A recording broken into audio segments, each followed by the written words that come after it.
कि जातियां आज भी पिछड़े के रूप में हमारे साथ लगी है। इन 20 बूथ, जब 20 टीम एक बूथ पर 20 यूथ लगाएंगे तो सारी जातियों का समावेश हो जाएगा।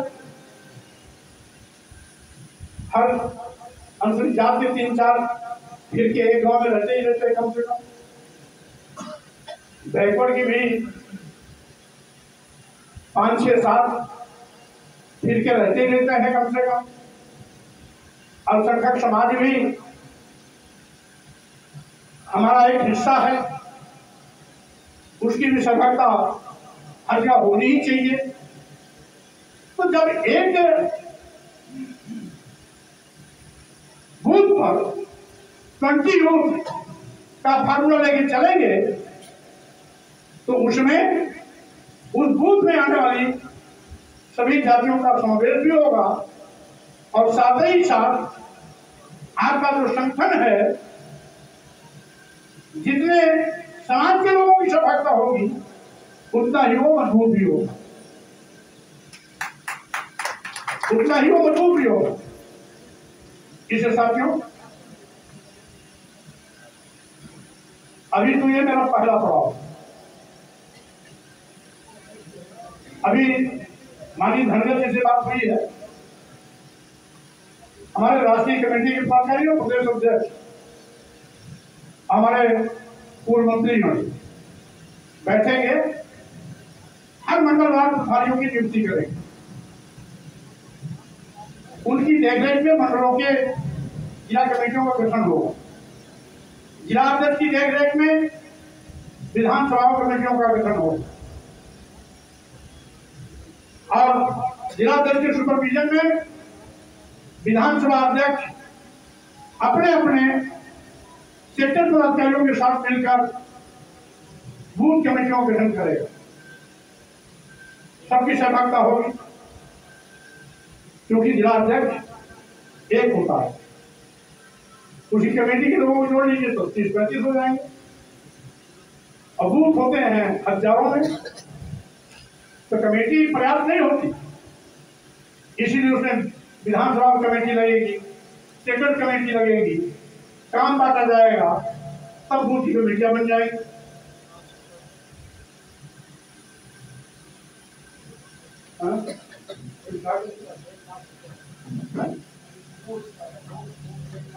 हाँ, हम तो ज्यादा पूरे जिले में तो ज्यादा ही, यद्यपि अभी कुछ दिन में जल्दी में लोगों ने वहां पर बूथ कमेटियां बनाई भी है, सेक्टर कमेटी बनाई है। जिला अध्यक्ष अपने टीम को सक्रिय करके कमेटियां बनवाए हैं। हमारे चुनाव लड़ने जो साथी गए हैं उनका भी उसमें बड़ी अहम जिम्मेदारियां थी, सहयोग था। लेकिन फिर भी अब इत्मीनान से कमेटी बनानी है। जल्दी में कहीं कमियां रह गई हो उसे पूरा करें, और जहां नहीं बनी है वहां इत्मीनान से, केवल कागजी कोटा पूरा करने के लिए नहीं,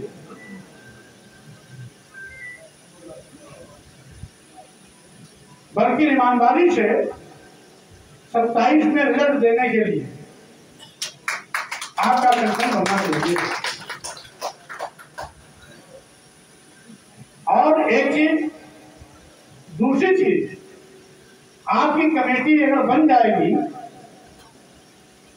तो हम एक जगह चयन नहीं रखेंगे। जातवार गणना कराने की मांग को लेकर, आरक्षण को बचाने की मांग को लेकर, प्रदेश की अन्य समस्याओं को लेकर के हम सड़क पर निकलेंगे, हम सड़क पर निकलेंगे। जिलेवार कार्यक्रम होगा और इत्तेफाक से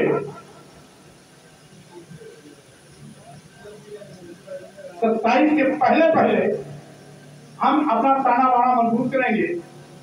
जिला स्तर पर भी सम्मेलन होंगे, मंडल स्तर पर भी सम्मेलन होंगे और एक बड़ा धमाका आने वाले समय में लखनऊ में भी होगा। मैदान जैसा मैदान भीड़ से खचाखच भरा जाएगा। तो इसलिए मैं कह रहा हूं तैयारी अभी से शुरू हो जानी चाहिए। हर चीज निर्भर करता है संगठन पर। संगठन आपका मजबूत होगा तो हम प्रदेश में निकलेंगे सड़क पर संघर्ष के लिए, तो भी कार्यक्रम कामयाब होगा। सरकार के खिलाफ, जनजातीय अत्याचार के खिलाफ, जैसा कि नूरुल अंसारी जी ने कहा कि जनजातीय अत्याचार बढ़ गया, जब संगठन खड़ा होगा अब जनजातीय अत्याचार के खिलाफ जिले जिले में प्रदर्शन होगा तो सत्ता पक्ष अपने आप सुबाद हो जाएगी। और आवश्यकता पड़ेगी जिले में आपके शक्ति प्रदर्शन से बात नहीं बनती, मंडल स्तर पर या प्रदेश स्तर पर भी शक्ति प्रदर्शन होगा। इसलिए जो सरकार का जनरल राज है वो रोने से खत्म नहीं होने वाला, बल्कि रोने से बहुत जनजातीय अत्याचार और बढ़ेगा। संघर्ष ही एक रास्ता ऐसा है जिसके माध्यम से हम सरकार को मुट्ठी में दबो सकते हैं, उसके गले को मुट्ठी में दबा सकते हैं। और इसीलिए साथियों हम चाहते हैं कि जनजातीय अत्याचार के सामने अगर संघर्ष करने की आवश्यकता हो तो हमें पीछे मुड़ के न देखना पड़े कि हमारे पीछे लोग हैं या नहीं। अगर जिले में कोई आंदोलन हो तो मन चाह भीड़ जितना निर्देश जाए कि 5000 भीड़ आनी है, 10,000 भीड़ आनी है, तो उसको भीड़ दिखाई पड़नी चाहिए। और इसीलिए मैं इस पर आई रहा, इस पर आज क्या हो रहा है, उत्तर प्रदेश में जितनी भी परीक्षाएं हुई सब नगर की भेंट चढ़ गई। सरकार की मंशा है परीक्षा इसलिए कराओ कि नौजवानों को झूठा आश्वासन मिलता रहे कि यह परीक्षा हो रही तो नौकरी मिलेगी, लेकिन परीक्षा कभी होगी नहीं। हर परीक्षा जब नकल की भेंट चल रही है और परीक्षा रद्द हो रही है तो भर्ती कैसे हो? ये जानबूझ करके देश के नौजवानों के साथ धोखा किया जाता है। नीट जैसी परीक्षा, नीट जैसी परीक्षा भी आज इसी नकल और भ्रष्टाचार की भेद बलवेदी में चढ़ गए। आज पूरे देश का नौजवान हताश निराश है कि जब नीट की परीक्षा में घपला हो सकता है तो छोटी छोटी राज्य सरकारों के अधीन जो परीक्षाएं होती उसमें कितनी बड़ी धांधली होती होगी इसका अंदाजा नहीं लगाया जाता। आप जानते हो ये भी हमारे महापुरुषों का विचार का गला घोटा जा रहा है। बाबा साहब डॉक्टर अम्बेडकर ने पढ़ने का राइट क्यों दिया? इसीलिए कि गरीब के बच्चे पढ़े लिखेंगे तो विभिन्न सरकारी नौकरियों में जाएंगे। भाई इनके पास हजारों साल से इनको जमीन रखने का अधिकार नहीं दिया गया, धन रखने का अधिकार नहीं दिया गया, सम्मान स्वाभिमान को चला गया, खेत बाड़ी से इनको दूर रखा गया। तो जो खेत नहीं है तो खाएंगे कहां से? धन नहीं रखे हैं तो बच्चों को पढ़ाएं कहां से? इसीलिए पढ़ने लिखने का राइट फंडामेंटल राइट के रूप में दिया और साथ ही साथ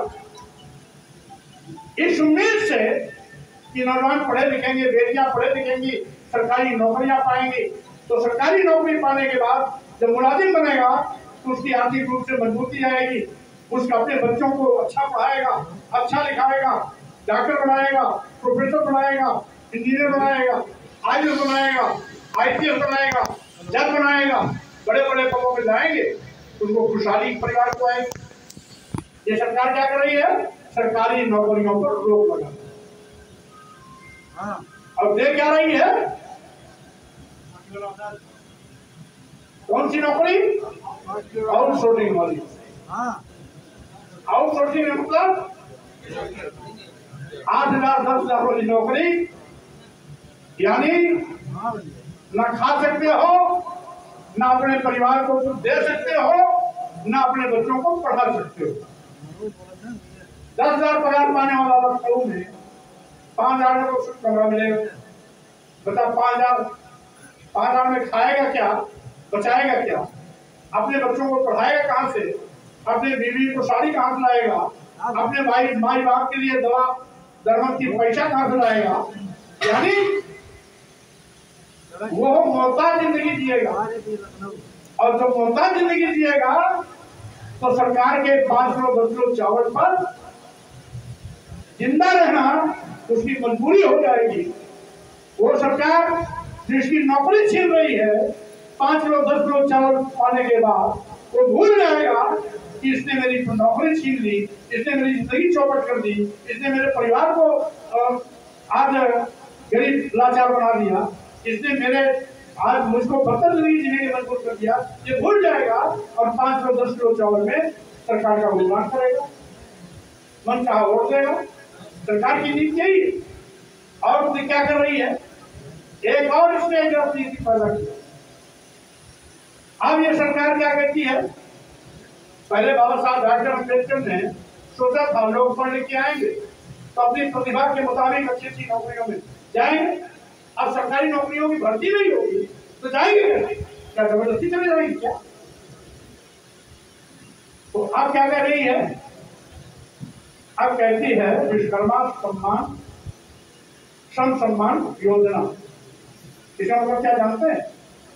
लोहार का बेटा लोहारी करे, कुहार का बेटा कुहारी करे, मोची का बेटा मोचीगिरी करे, सब्जी पैदा करने वाले का बेटा सब्जी पैदा करे, दूध दही बेचने वाले का बेटा दूध दही बेचे। यानी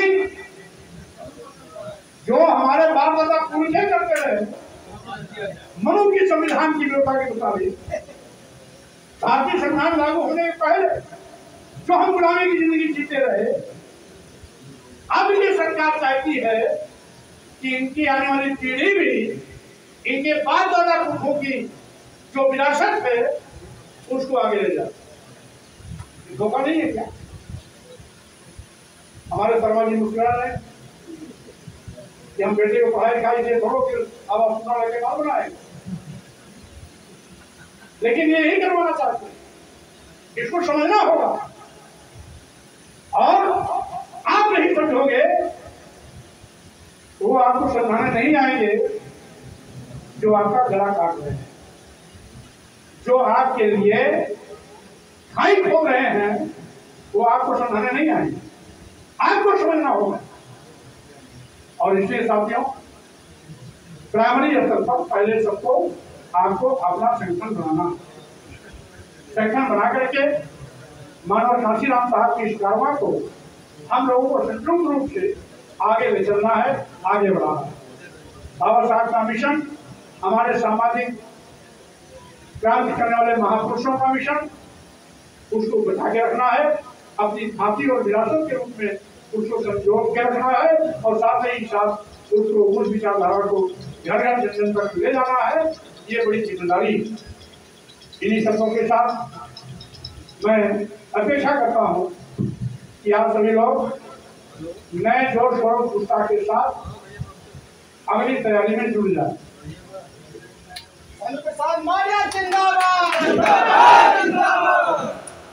और समयबद्ध तरीके से एक चीज जान लीजिए, नेता की भी आवाज की हनक तभी होती है जब उसके पीछे मिशन पर चलने वाले लोगों की बहुत खड़ी दिखाई पड़ती है।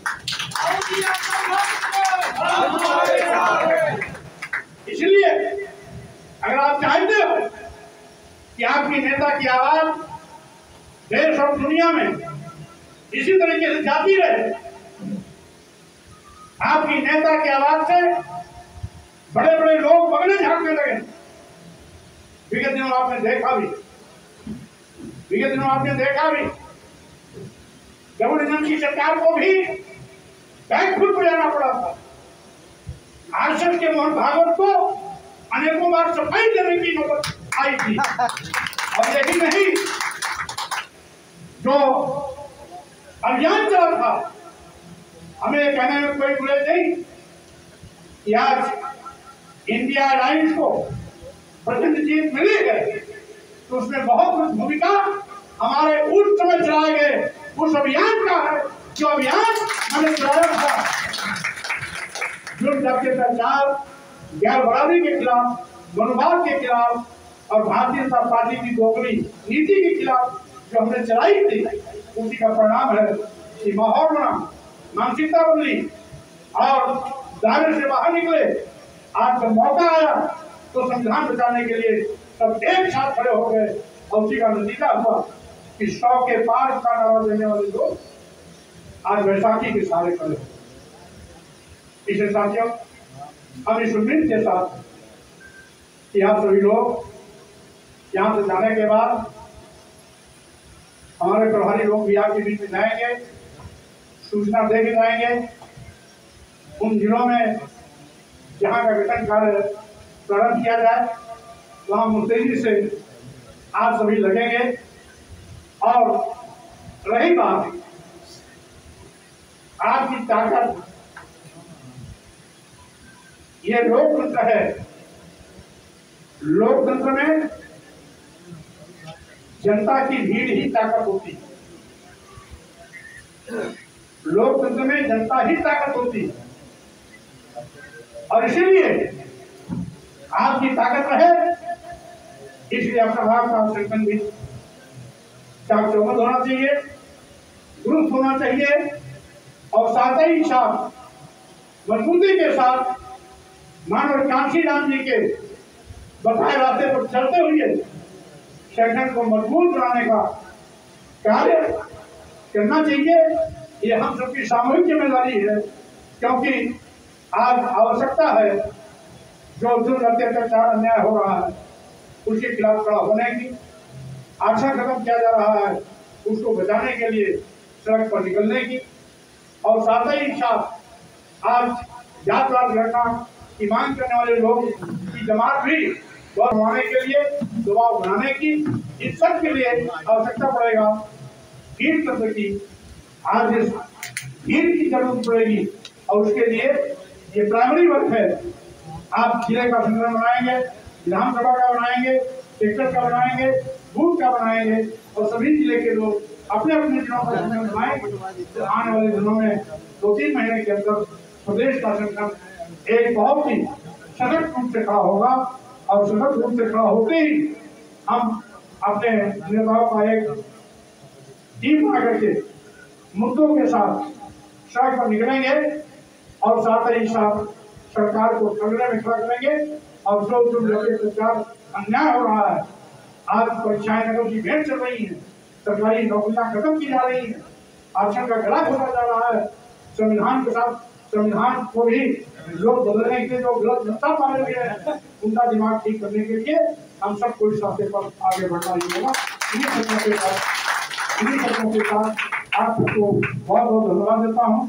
अपनी बात पर विराम देता हूँ इस अपेक्षा के साथ कि आप केवल इस बात को सुनेंगे ही नहीं बल्कि इसको संगठन बना करके अपनी दावा भी देने का काम करेंगे। इन्हीं शर्तों के साथ धन्यवाद। जय भीम, जय भारत।